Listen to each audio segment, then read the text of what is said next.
Hello दोस्तों, आज हम जानेंगे ब्लैक होल के बारे में। वैज्ञानिकों का मानना है कि प्रत्येक आकाशगंगा के मध्य में एक ब्लैक होल हो सकता है। तो क्या हम ब्लैक होल को देख सकते हैं? जवाब है नहीं।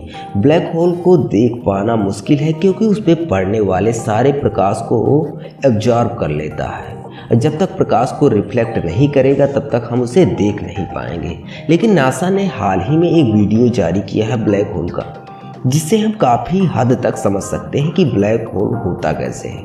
तो चलिए इस वीडियो को हम देखते हैं।